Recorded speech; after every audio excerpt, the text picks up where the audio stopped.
Salve, salve, meu povo lindo do segundo ano. Saudade de vocês.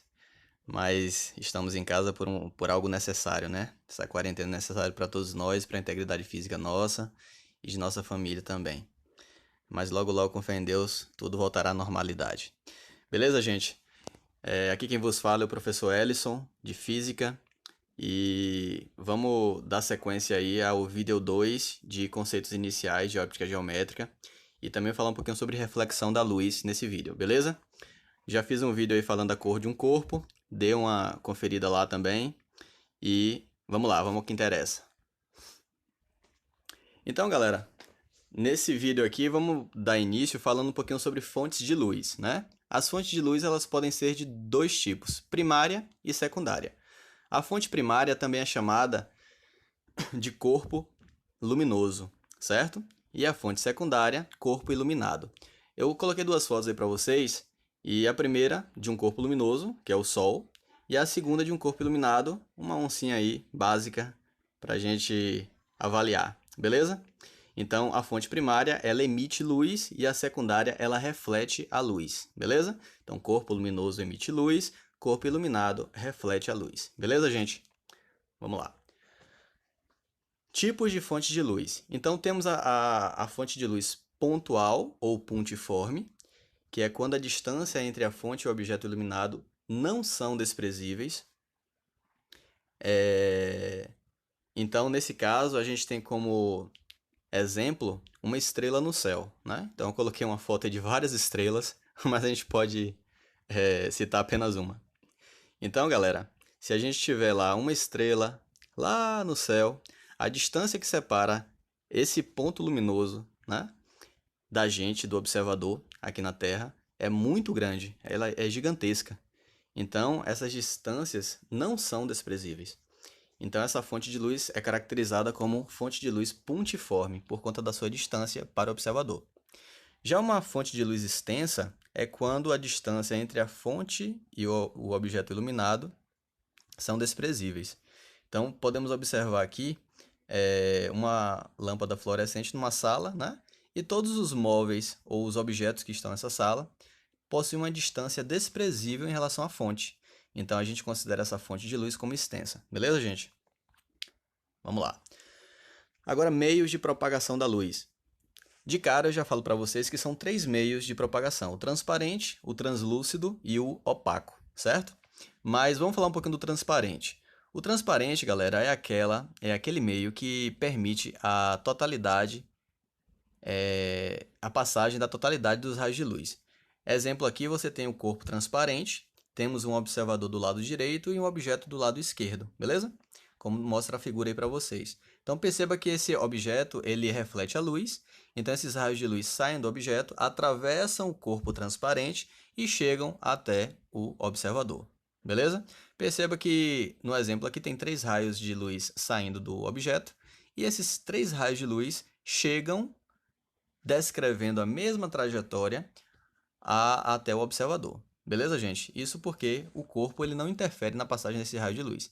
Exemplo aí, o para-brisa de um carro, né? Então, a gente tem como meio transparente o para-brisa do carro.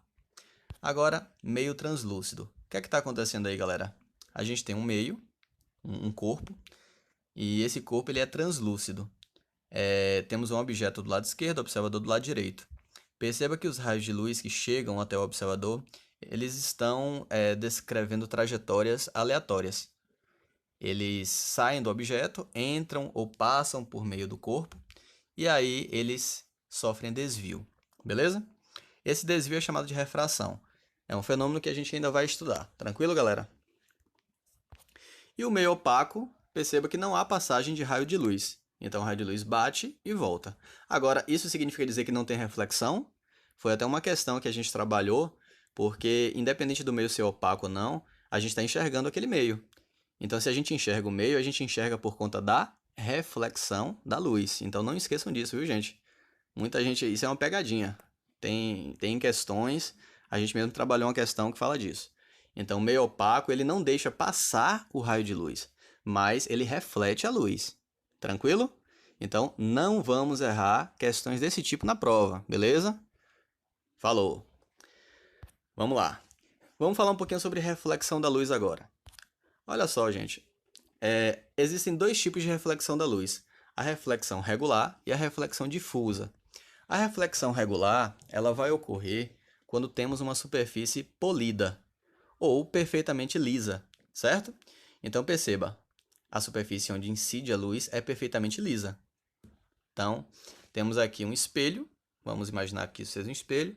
Temos os raios incidentes, 3 raios incidentes, vocês devem estar observando aí à direita do vídeo, incidindo na superfície refletora, e aí existem 3 raios também refletidos por essa superfície, beleza, gente? Então, a reflexão regular, ela ocorre sempre em superfícies perfeitamente lisa. Já a reflexão difusa ocorre em superfície irregular. Então, perceba que eu tenho raios incidentes nessa superfície irregular e os refletidos. Olha como os refletidos eles saem de forma aleatória. Então, isso é reflexão difusa. Quando os raios refletidos eles não têm uma trajetória fixa, né? Eles são refletidos de forma aleatória, certo? Perceba aqui na imagem um ganso, né? Ele está no rio e esse rio, essa água do rio, ela foi agitada. Então perceba que tem ondas no rio e aí a reflexão ela passa a ser difusa por conta dessas ondas na superfície do rio ou do lago. Vamos lá. Existem duas leis que são chamadas leis da reflexão. A primeira lei diz o seguinte: o raio incidente e anormal, a superfície refletora e o raio refletido, eles estão no mesmo plano. Em outras palavras, podemos dizer que esses raios mais a normal é coplanar, certo? Ou seja, pertencem ao mesmo plano, não a planos distintos. Então, tanto o raio incidente quanto o raio refletido mais a normal, elas pertencem ao mesmo plano. Então, perceba que eu tenho uma superfície refletora, pode ser um espelho, tenho um raio de luz incidente e o raio de luz refletido. No meio, vocês devem estar observando aí uma retinha. Essa reta é chamada normal, é uma reta imaginária que separa o ângulo formado entre o raio incidente e o raio refletido, certo? Então perceba que o ângulo de incidência, que é esse proporcionado pelo raio incidente anormal, é igual ao ângulo refletido, que é proporcionado também pelo raio refletido e a própria normal. Beleza, gente? A segunda lei da reflexão fala justamente desse ângulo, que o ângulo de incidência é igual ao ângulo refletido. Então são essas as duas leis da reflexão da luz, ok?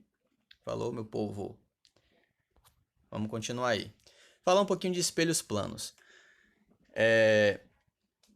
A gente sabe que a luz ela se propaga em linha reta. Então perceba que nós temos aí um espelho plano, que é caracterizado como uma superfície polida, certo? Temos aí um objeto.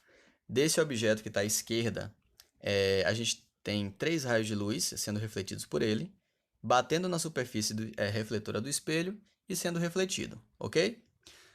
Galera, não se esqueçam que o espelho ele é caracterizado, a superfície refletora e não refletora, por esses tracinhos que vocês estão vendo aí na parte superior. Tá vendo? Então, onde tem espelho, tem os tracinhos. Então, onde tem o tracinho é a parte não refletora. Não esqueçam disso. Certo? E aí, o que é que está ocorrendo? Percebam que há o prolongamento dos raios refletidos formando a imagem do objeto. Então, o que é que está ocorrendo? Essa imagem ela é formada pelo prolongamento dos raios refletidos. Ok, galera? Então, quando a imagem ela é formada pelos prolongamentos dos raios refletidos, essa imagem é dita virtual. Então, isso significa dizer que todo espelho plano forma imagem virtual. Ok? Vamos lá. Agora, uma outra característica da imagem do espelho plano é que essa imagem ela é sempre equidistante. O que é algo equidistante? Ou seja, a imagem possui a mesma distância do espelho que o objeto possui. Então, se o objeto está a 1 metro do espelho, a sua imagem dentro do espelho vai ser virtual, como a gente já viu, e também a 1 metro do espelho, certo? Então, a gente diz que o objeto e a imagem são simétricos em relação ao espelho, isto é, se encontram a mesma distância dele, ok? Inversão horizontal é uma outra característica da imagem formada por espelhos planos. Isso é o que a gente viu em sala de aula, que chamamos de enantiomorfismo, certo? É imagem enantiomorfa, que é como vocês vão encontrar nas provas e exames, ok? Então, aqui a gente está chamando de inversão horizontal, que é o enantiomorfismo, ou a reversão, certo? Então, é isso que justifica o nome ambulância estar escrito ao contrário. Não sei se vocês já perceberam isso. Eu creio que alguém já deva ter observado, principalmente depois que eu falei em aula, que o nome ambulância é ao contrário. Para que isso? Porque o motorista que está à frente, quando vê pelo retrovisor um carro de ambulância atrás, ele vai ver o nome escrito certinho, ambulância. Por isso que o nome é escrito revertido, certo? E a outra característica, na verdade eu tenho duas características em uma imagem só aqui. Perceba que eu tenho uma menina aqui na frente do espelho e a imagem dessa menina tem o mesmo tamanho dela. Então perceba que a imagem tem o mesmo tamanho e, além disso, ela não está de cabeça para baixo. Ela é direita. Galera, pelo amor de Já, não confundam imagem direita com revertida, certo? O contrário de direito é invertido, certo? Então, quando a gente diz que a imagem é direita, é porque quando a gente chega e se olha no espelho, a gente não se vê no espelho de cabeça para baixo, de ponta cabeça, como a gente fala, né?